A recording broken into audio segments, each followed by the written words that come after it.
두 분 훌륭하신 멘토 두 분을 모시고 이렇게 강의하기는 처음인 것 같습니다. 시간이 제약되어 있기 때문에 꼭 필요한 말씀만 드리도록 하겠습니다. 제가 오늘 강의할 주제는 태계 선생의 지행일치의 삶에 대해서 오늘 제가 말씀을 드리겠습니다. 교재는 44쪽이 되겠습니다. 한번 펴주실랍니까? 제가 오늘 태계 선생님이 평상시에 한 2300여 수의 작시를 하셨다 그럽니다. 그 중에서 오사, 내가 할 일을 서론 부분에 잠깐 말씀을 드리고, 그 다음에 이항 선생님 다 아십니다만은 이항 선생이 어떤 분이신가, 그 잠깐 말씀을 드리고, 그 다음에는 우리는 경북 선비 아카데미를 하고 있습니다.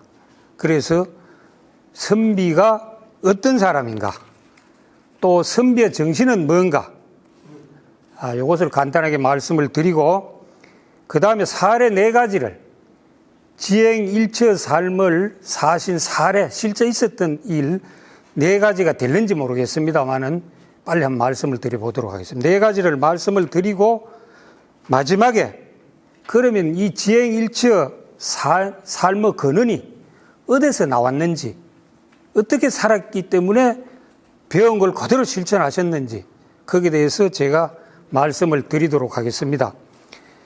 첫 번째, 태계 선생님의 그 2300여 수 중에 오사입니다. 오사. 고도 비오사. 고도, 밟을 도자면 높은 곳을 밟는다 이 말입니다. 높은 곳에 머문다 이 말이죠. 비오사, 내일이 아니다 이 말입니다. 고도 비오사. 거연 제향리, 나는 고향에 가가지고 고향 마을에 거연 거처하면서 제향리, 고향 마을에 조용히 거처하면서 소원 선인다. 이 세상에 착한 사람이 많아지기를 소원하네. 신의 천지기, 이것이 바로 천지의 기강을 세우는 일이다. 이런 컨셉을 가지고 평생 사신 분입니다. 이 시 한 시를 보더라도 태계 선생님의 마음을 읽을 수가 있습니다. 그러면은 태계 선생님은 어떤 분이신가? 두 번째, 교과서를 보면서 제가 말씀을 드리도록 하겠습니다. 1501년에 태어나셨죠. 1570년에 돌아가십니다. 그 당시에 상당히 오래 사셨죠. 70세를 사시다 돌아가셨는데, 주로 학문 활동이 50대에서 70대 사이에 거의 다 이루어집니다. 배설안이라고 이 고향에 늦게 내려오셨어요. 이 고향에 아까 오사도 50세에 고향에 내려오십니다. 큰 결심을 하고 내려오셔요. 그래서 2년 얼마 안 돼서 이 시를 짓습니다. 그래서 태계 선생님은 50대에서 50대, 60대 돌아가실 때까지 공부를 하시다 돌아가십니다. 그래서 거기에 보면은 태계 선생님이 나오는데, 조선시대 최고의 학자지요. 이보다 더 공부하신 분은 없다고 생각을 합니다. 그 다음에는 대표 선비입니다. 가정이 굉장히 불우했어요. 제가 볼 때는. 거기에 책을 보면은 3번 보면은 생후 7개월 만에 부친이 돌아가십니다. 찬성공이 돌아가시고, 김해 허씨와 결혼을 합니다. 결혼을 하는데 6년 만에 또 허씨 부인이 죽습니다. 김해 허씨와 결혼해가지고 6년 만에 허씨 부인이 사망을 하게 돼요. 그 다음에 또 제치를 구합니다. 제치가 건씨 부인입니다. 건씨 부인이 1530년, 30세에 또 결혼을 하게 됩니다. 재혼을 하는데 이분도 16년 후에 돌아가십니다. 돌아가셔요. 그 다음에는 나중에 이야기를 하겠습니다. 불행한 일이 굉장히 많습니다, 집안에. 그러나 어떻게 그렇게 꿋꿋하게 사셨는지, 그 다음에 그 6번에 보면은 문과에 급제를 하죠. 33살에 문과에 급제를 합니다. 태계 선생님은 굉장히 외우기가 쉬워요. 1501년에 태어났으니까 1534년 그때 34세입니다. 34세에 문과에 급제를 해요. 그 다음에 7번에 보면은 모친 춘천 박씨상을 당하여 간직에서 물러납니다. 옛날에는 선비가 배설을 하다가 모친상을 당하면은 3년상을 치르기 위해서는 배설을 할 수가 없습니다. 다시 끝나야지 배설을 할 수가 있어요. 또 가서. 그 다음에는 8번에 보면은 단양군수로 오십니다. 8번. 그게 48세에 단양군수로 오셔가지고 1월 달에 오십니다. 그런데 9개월을 하셔요. 9개월 하시다가 풍기군수로 갑니다. 왜 9개월을 하는가 하면은 5째 형이 충청도 관찰사로 옵니다. 상피제도라서 형제가 둘이 한 곳에 있을 수가 없어서 풍기로 오게 됩니다. 풍기군수를 1년 2개월 하게 돼요. 그 다음에는 10번에 보면은 도산서당이 완공이 됩니다. 1557년에 설계를 해서 1561년에 도산서원이 아니고 도산서당이 완공이 돼요. 우리 지금 도산서원 가면은 밑에 그 도산서당, 그 다음에 노운정사, 그 부분이 태계 선생님이 계실 때 만드는 겁니다. 그 밑에 부분은 도산서당이고 윗부분은 도산서원입니다. 합쳐서 그 전체를 도산서원이라고 이야기를 합니다. 그 다음에 13번 보면은 도산서원 완공이 태계 선생님 돌아가시고 그 태계 선생님 학문과 학덕을 기리기 위해서 제자들이 도산서원을 지어요. 그래서 완공이 1574년에 됩니다. 그 다음에 주요 배설, 주요 저서는 참고하시고요. 그 주요 저서도 전부 다 1950년대에서 60년대 돌아가시기 전까지 거의 이루어집니다. 성악 10도 같은 것도 1568년에 선조 임금에게 그 주작에 대한 걸 요약해가지고 바치죠. 그림으로 그려서 도산 12고라 해놨는데 도산 12곡입니다. 그 다음에 주자서 절요, 이것도 1556년에 마치게 돼요. 그 다음에 계몽전의도 1557년. 그래서 거의 20년 동안에 공부벌레처럼 진짜 공부기계처럼 하신 분입니다. 그 다음에 선비의 어원이 나옵니다. 선비의 어원은 읽어보시고요. 지금 시간이 제약되어 있기 때문에 제가 반을 할는지 모르겠습니다. 그러면 선비는 어떤 사람인가? 선비는 어떤 사람인가? 저는 이렇게 생각을 합니다. 선비의 기준은 우선 뭐 학문과 덕망 이런 거 갖춘 건 기본이죠. 그러나 인격과 도덕적 실천성이 선비의 기준이 돼야 된다. 그 다음에는 교양, 품격, 지조 등 인품을 갖춘 사람이다. 배운 걸 그대로 실천하는 실천자다. 이런 분이 선비다. 결국 선비는 뭔가 하면은 학문과 덕행을 갖추고 도덕을 최우선으로 삼고 실천하는 사람이 바로 선비라고 할 수가 있겠습니다. 그러면 선비의 정신은 뭔가? 선비의 정신은 저는 이렇게 요약을 해봤습니다. 우선 선비의 정신은 학문과 덕행을 중시해야 되고 예의와 염치가 있어야 되고 요새 염치 없는 사람이 너무 많습니다. 이거 부끄러움입니다. 부끄러움. 염치가 있어야 되고 깨끗해야 됩니다. 절제할 줄 알아야 됩니다. 청년과 절제생활. 의리가 있어야 돼요. 도리를 지킬 줄 알고 지조. 어떤 원칙을 고수할 수 있는 그런 지조가 있어야 돼요. 그 다음에 명예를 지키고 실천하는 이런 것을 다 갖추어 가지고 실천하는 사람이 선비라고 이야기할 수가 있겠습니다. 그 다음에는 사례 지금 제가 4가지가 있는데요. 사례 4가지 잠깐 말씀을 드리도록 하겠습니다. 예, 사례 4가지 말씀을 드리겠습니다. 예, 이게 손부 한여 학덕인데 학덕이는 도산서당에서 태계 선생님 밑에서 일하는 여자 종입니다. 이 학덕이라는 실제 있었던 일입니다. 학덕이 한여 학덕이가 있었고 제가 한번 읽어보겠습니다. 맞손자 이안도가 있었어요. 맞손자 태계 맞손자가 이안도인데 호는 몽제입니다. 성균관에서 유학할 때 맞손부 건씨 부인이 아들을 출산을 했어요. 그런데 이 산모인 맞손부가 이 모유가 부족해가지고 아들 기르기가 힘이 들었어요. 그때 태계 선생님 댁에는 학덕이라는 하녀가 출산한 지 얼마 안 되는 딸 아이를 기르고 있었어요. 하녀 학덕이는 모유가 참 굉장히 풍부했습니다. 그래서 도산서원에 계시는 할아버지 태계 선생님에게 학덕이 보내달라는 편지를 태계 선생님한테 보냅니다. 손자하고 손부가 보내요. 태계 선생은 보내요. 그런데 태계 선생님은 어떻게 편지를 답장을 보내는가 하면은 그렇게 할 수 없다. 너도 공부하지 않았느냐. 건사록에 보면은 태계 선생님이 이 건사록을 어제 우리 누가 강의하실 때, 인터넷으로 강의하실 때 태계 선생님이 건사록을 엄한 아버지같이 그 말을 믿었다. 제가 그걸 듣고 이 생각이 나더라고요. 이 태계 선생님 건사록에 나오는 걸 그대로 행동으로 옮겼습니다. 너도 건사록에 보면은 남의 자식 죽여서 내 자식 살리는 것은 심히 온당치 않다. 살인자, 이활, 기자, 심불가라고 배우지 않았느냐. 배운 것을 그대로 실천하는 것이 진정한 선비가 아니겠느냐. 한양에서 유모를 구하거나 암죽을 끓여서 먹이다가 이곳 학덕이 아이가 어미를 떨어져도 살 수 있을 때 그때 보자꾸나 하고 편지를 보냅니다. 안 보내요. 학덕이는 정손자가 누군가 하면 창량입니다. 창량이는 젖을 못 먹어가지고 얼마 안 돼서 죽습니다. 죽어요. 그런데 그 당시에로 봐가지고는 신분사이기 때문에 하녀를 팔 수도 있고 매매할 수도 있고 하녀는 상속도 됩니다. 그런데 이 당시에 태계 선생님은 무슨 생각으로 내 정손자가 귀여울 낀데 보내고 결국 정손자가 죽어요. 여러분들 한번 생각해 보세요. 과연 이거 인간으로서 가능한 일인지. 그런 내용입니다. 사례 1입니다. 사례 2 말씀을 드리겠습니다. 사례 2는 대장장이 배순입니다. 영주에 가면 영주시 순흥면에 배점리라는 마을이 있어요.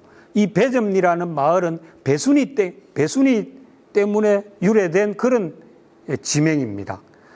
무슨 내용인가 하면은 태계 선생님이 여기 풍기 군수로 오셔가지고 소수서원에서 제자를 지도합니다. 그때 대장장이 배순이가 대장간 일 끝나면은 떨어와가지고 공부를 청강을 하는 거예요. 선비들 글 읽는 소리 듣고 공부를 하는 거예요. 그것을 본 선비가 배순이를 불러가지고 제자로 삼습니다. 공부가 그렇게 하고 싶니? 네가 학문에 대한 열정과 사랑이 있다면 내 제자로 만들어가지고 공부를 해라. 공부를 시킵니다.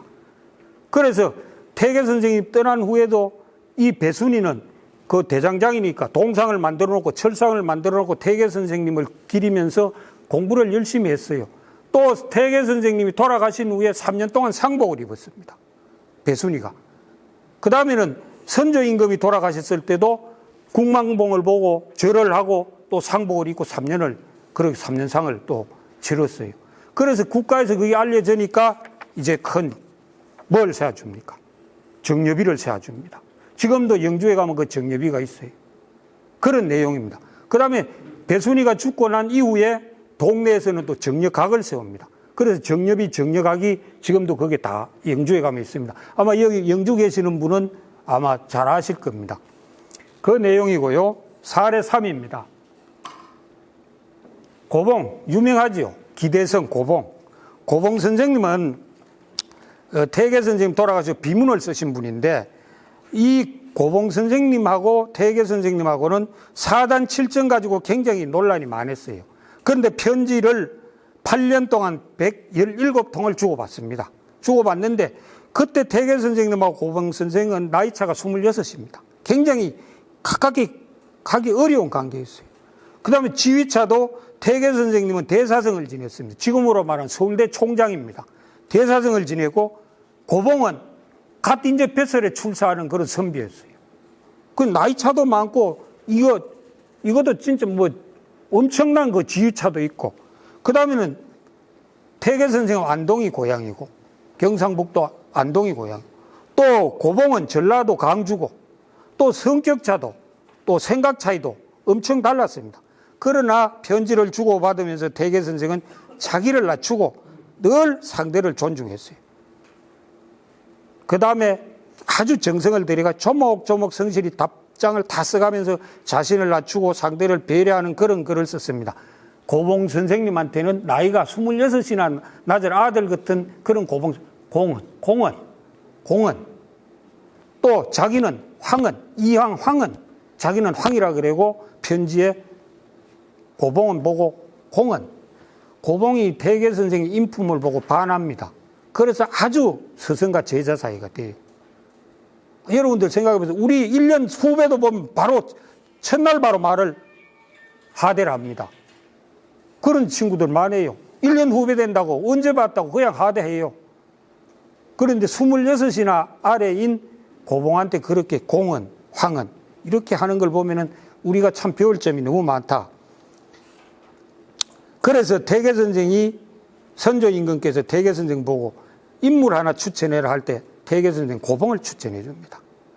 고봉은 또 대개선생이 비문을 썼어요. 비문을 썼는데 대개선생 돌아가시기 전에 비문을 쓸 때 아마 고봉이 쓸 것이 염려가 돼가지고 고봉은 장학무실지사, 사실과 다르게 장하게 드러놓을 그렇게 쓸 수 있고, 그렇게 되면 이 지소 의세 세상의 우선거리가 될 것이다.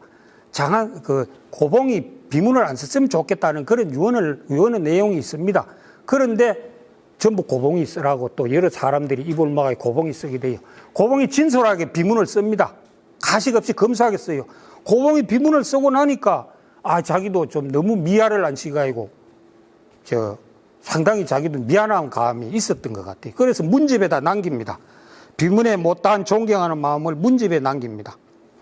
상가히 세월이 오래되면 산이 무너지고 상가히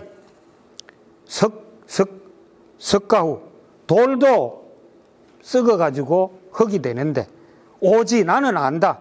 선생지명 선생의 이름은 천지여 병구이 병구 천지 여천지 이 병구 세월과 함께 영원히 빛날 것이다. 이렇게 문집에다 씁니다. 그거를 써가지고 지석을 만들어가지고 26년 후에 태계 선생님이 무덤에 갖다 묻습니다. 무덤에 갖다 묻어요. 그게 지금 제가 그게 교과서에 보면은 그 45쪽에 14번이 묘소의 지석을 무덤. 그게 바로 그 말입니다. 너무 자기가 좀 세월이 흘러가면 산도 무너지고 바위도 부서지게 되고 그러나 나는 안다.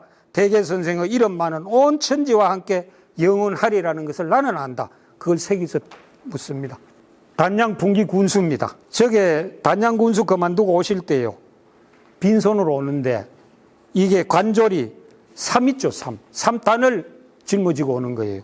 그래서 3단을 짊어지고 와서 말하기를 이 삶은 가나에서 밭에서 거둔 것인데 관례상 노자로 쓰는 것이므로 늦게나마 드리는 바입니다. 이에 선생은 고개를 저으면 내가 시키지도 않았는데 어찌 이것을 짊어지고 왔단 말이냐. 나는 절대 받지 않을 테니 다음 사또가 오면은 빈민을 구제하는데 쓰시라고 일러라 하고는 받지 않고 돌아오셨어요. 이 단양 군수 마치고 오실 때. 그 다음에는 풍기 군수로 마치고 오실 때는 단 책상자 2상자, 옷 1상자. 그리고 그 상자도 따라온 간졸한테 상자는 간물이라고 돌려줍니다. 이런 사례입니다.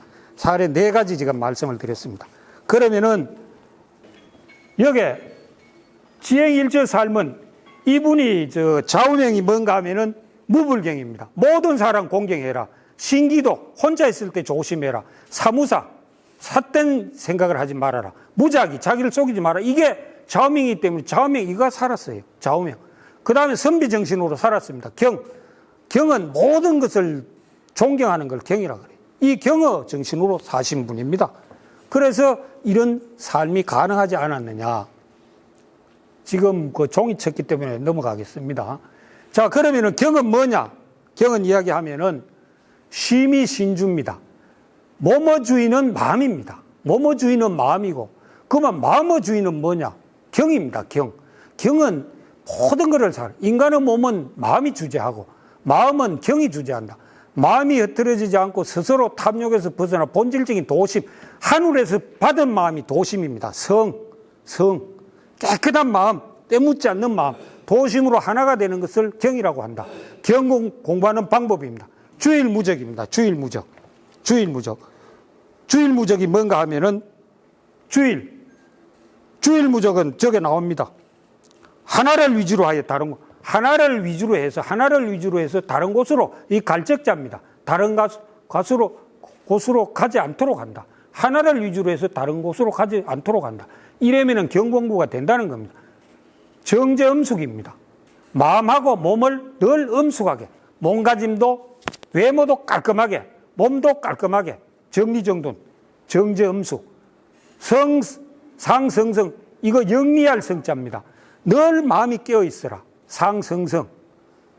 기심수렴. 그 마음을 모으고 용납하지 마라. 한 물체 말고는 용납하지 마라 이 말입니다. 마음을 거두 헛된 생각을 하지 말아라. 아마 이런 정신 가지고, 그러니까 태계의 정신은 경입니다. 경. 불교에서는 자비, 불교에서는 자비, 그리스도교에서는 사랑, 유교, 주자학에서는 경이 중심 사상입니다. 경. 그래서 우리도 선비문화수련원에 제복이 여기 경자를 딱 새겨가지고 여기다 마크를 이렇게 달았습니다. 경. 이 경입니다. 뭐든지 두렵게 생각한다. 두렵게 생각하고 전부 두렵게 생각하니까 내가 이 행동을 조심할 수밖에 뿐인 거예요. 그래서 태계 선생님은 이와 같이 아까처럼 좌우명, 선비정신, 그 다음에 이와 같은 이 경을 공부하는 방법 4가지 이걸 평상시에 닦았기 때문에 실천했기 때문에 가능했다. 그렇게 저는 그렇게 생각을 하고 있습니다. 우리 주위에서 제일 안 되는 것이 뭔가 하면은 알고 실천 안 하는 겁니다. 그것이 우리 국민의 병이라고 생각을 합니다. 우리 경북 선비 아카데미 수련생 여러분들은 이 시간 마치고 뭔가 남보다 좀 다르다 하는 그런 어떤 선비가 됐으면 하는 바람입니다. 고맙습니다.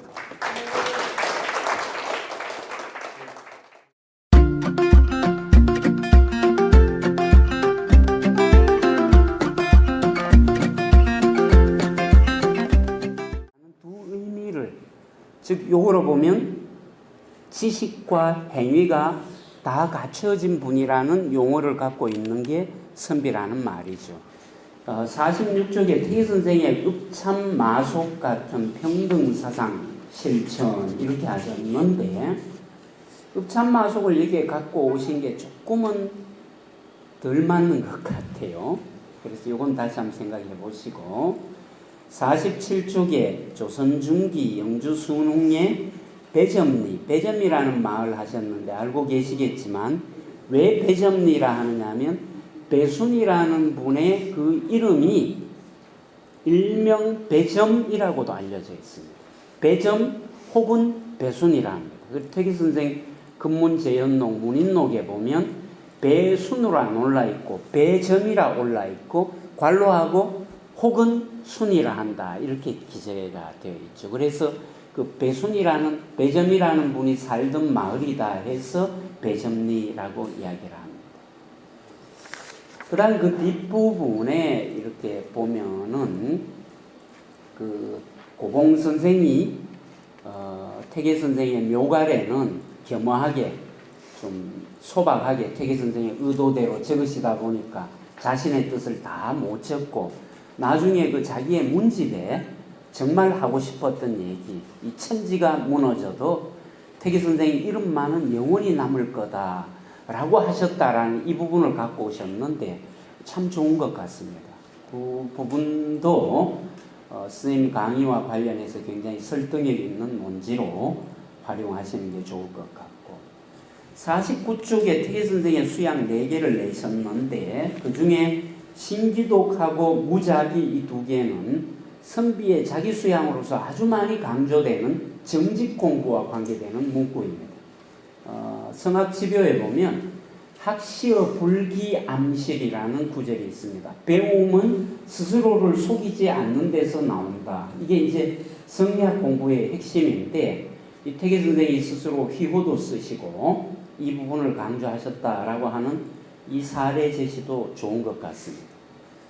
그 다음에 이제 경을 이야기하면서 그 경에 흔히 얘기하는 그 4대목들, 주일무적, 정제음숙, 상성선법, 또 기심수렴, 불용일물, 이 4개 제시도 좋은데 다만 순서상 가장 기본적인 것부터 제시를 할 것 같으면 정제음숙부터 내고, 가장 본질적인 것부터 제시하려면 주일무적부터 내서, 만약 주일무적을 내시려면 정제음숙을 제일 밑에 내리시는 게 좋습니다. 왜냐하면 정제음숙은 외적인 어떤 그런 용모를 단정히 하고 의관을 정제하는 그런 외적 공부이고, 나머지 3개는 내심을 바로이 하는 공부이기 때문에 일본 학자 우노 세이이치 같은 학자는 태계의 경공부가 밖에서 안으로 들어간다 이런 얘기를 하거든요. 즉 외적의 단정함을 어릴 때 우리가 먼저 배우는 게 마음 단정함이 아니라 외모를 단정히 하고 말을 단정히 하는 이런 외적 공부에서 커가면서 내심의 공부로 들어간다는 거죠. 이제 그런 식으로 하면 정제, 음숙을 제일 앞순선에 놓아도 괜찮다 이렇게 싶습니다. 그 다음에 이 분의 퇴계 선생의 지행합일은 퇴계뿐만이 아니라 사실 유학의 어떤 정신이기도 하고요. 그 다음 퇴계의 많은 제자들도 이 정신을 닮아 있습니다. 대표적인 게 이제 한강정구 선생 은행록에 보면 곽기라는 제자가 이제 얘기를 하면서 이 한강 선생이 늘 책을 읽으실 때는 네 개를 주의하라 했다. 그게 뭐냐면 체인, 체험, 체득, 그 다음에 체행, 체찰이 하나 있네요. 그 체찰이, 그 체인, 체찰, 그 다음에 체험, 체행인데 이 체라는 말이 몸체인, 몸소, 스스로 인식하고 스스로 살피고 그 다음에 스스로 증험하고 그거를 실행에 옮기다 하는 이런 실천 정신이 퇴계의 가르침을 받은 제자들에게도 보편적으로 이렇게 가르침이 보급이 되었다라는 얘기를 한두 개 제시해 주시면 퇴계 당대에 이게 끝나는 게 아니고 지행의 정신이 제자들에게도 연면이 이어졌다라는 좀 더 설득력 있는 그런 얘기가 안 되겠나 싶습니다. 어쨌든 강의 잘 듣고 수고 많으셨습니다.